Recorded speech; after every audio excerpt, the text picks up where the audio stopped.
If you need to change the campaign URL in MailChimp, this quick tutorial will walk you through the exact steps so you can update it the right way before your campaign goes live.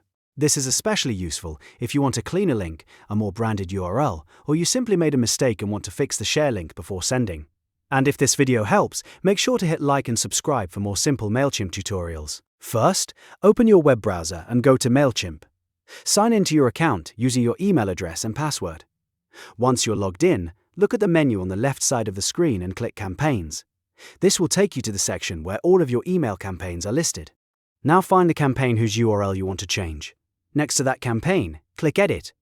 Just keep in mind that this option is only available while the campaign is still in draft status.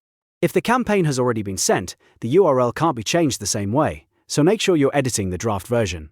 After you open the campaign, you'll land on the Campaign Overview page.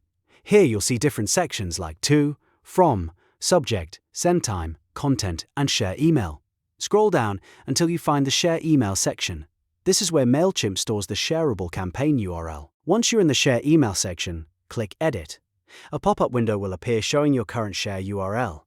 Now you can change the URL slug, which is the last part of the campaign link. This is the part that you want to customize, so the link looks cleaner and more relevant to the campaign. When changing the slug, keep it short and descriptive. The best practice is to use lowercase letters, separate words with hyphens, avoid spaces and skip special characters whenever possible. A simple, readable URL is easier to remember and looks more professional when you share it with others. After you've updated the slug, click Save. MailChimp will then update the share URL for your draft campaign. That's all there is to it. In just a few clicks, you can clean up your campaign link and make it much easier to share. If this tutorial helped you, please hit the like button and subscribe for more MailChimp tips, email marketing tutorials, and step-by-step guides just like this one. Thanks for watching, and I'll see you in the next video.